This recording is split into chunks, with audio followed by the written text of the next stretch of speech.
Hi, and welcome to this week's class of Fully Equip Your Faith. We're going to be talking about studying with patience.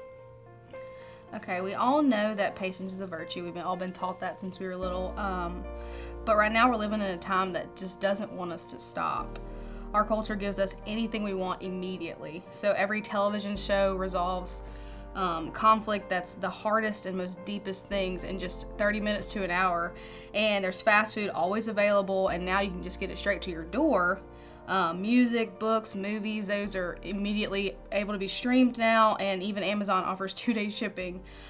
Our culture honestly celebrates that instant gratification.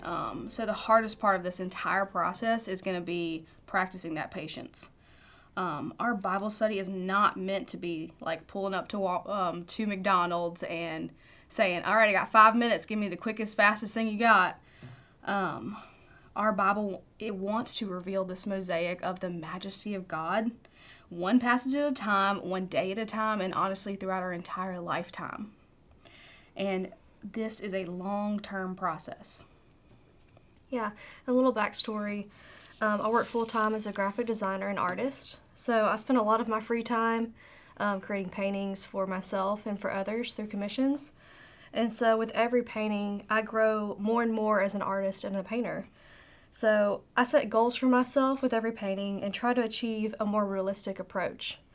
In the beginning, I was always so frustrated when I would look at the subject and then look at my painting and see all the differences of the realism. And it was so challenging, but I'm so glad that I took the time and patience to hone in my skill.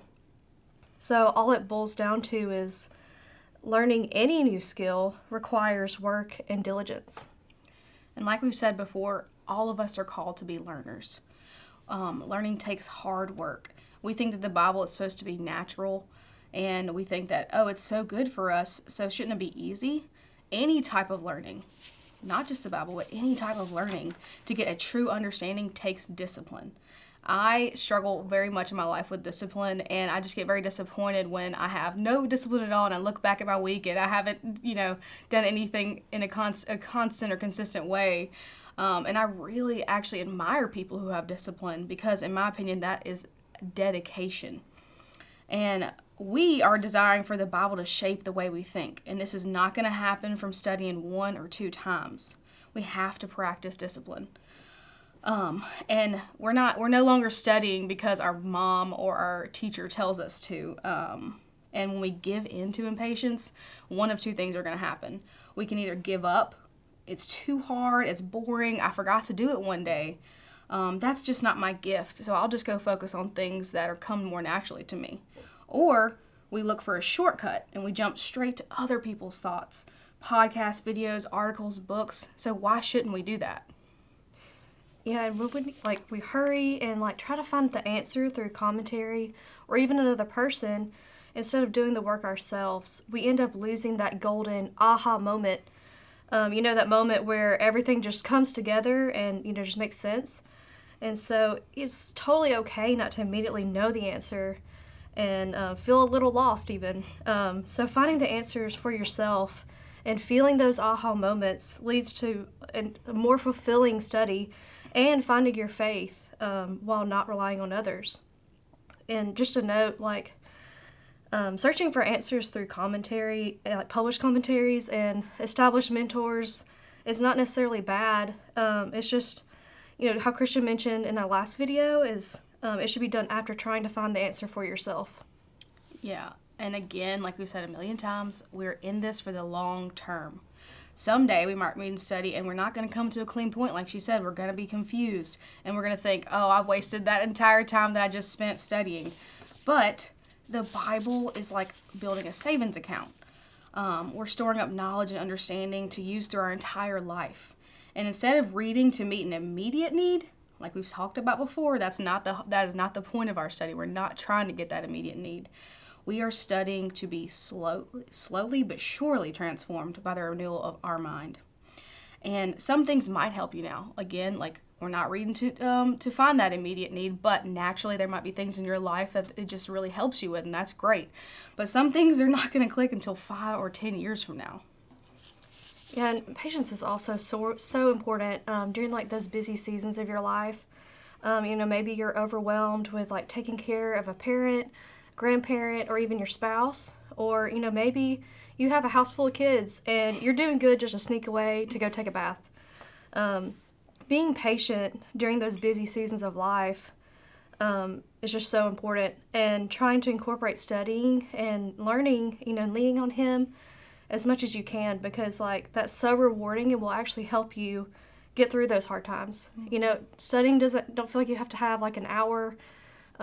Sometimes it can just be a few minutes a day. Try to work up to that. Sometimes the most fruitful times are actually after a seasons of waiting and fully trusting in Him. God sees and appreciates, when you fully surrender to Him by being patient.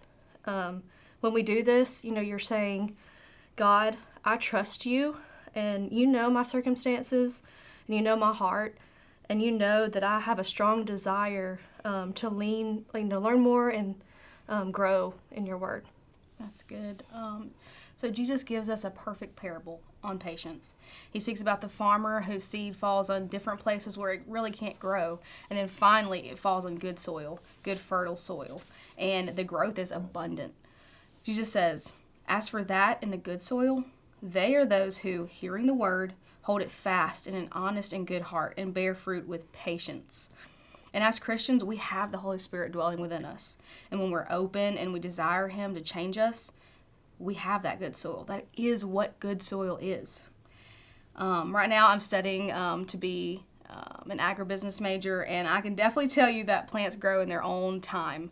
And honestly, the only thing that we can do as farmers or at-home gardeners is do what we're supposed to do. We can water it. We can make sure it has good sunlight. We can make sure it has good nutrients. But after that, we just have to let it grow when it wants to. And because we have good soil, we are able to hear and receive the word. And when patience has done its work, we will bear abundant fruit in its time. We hope you've enjoyed the series so far. Next week, Harley's going to wrap it all up and by putting it all together and show you how to apply each of the P's we've talked about and what it looks like in studying. And so if you have any questions, like always, drop us a comment below or reach out to us via email at info@wfrchurch.org. Thanks, guys.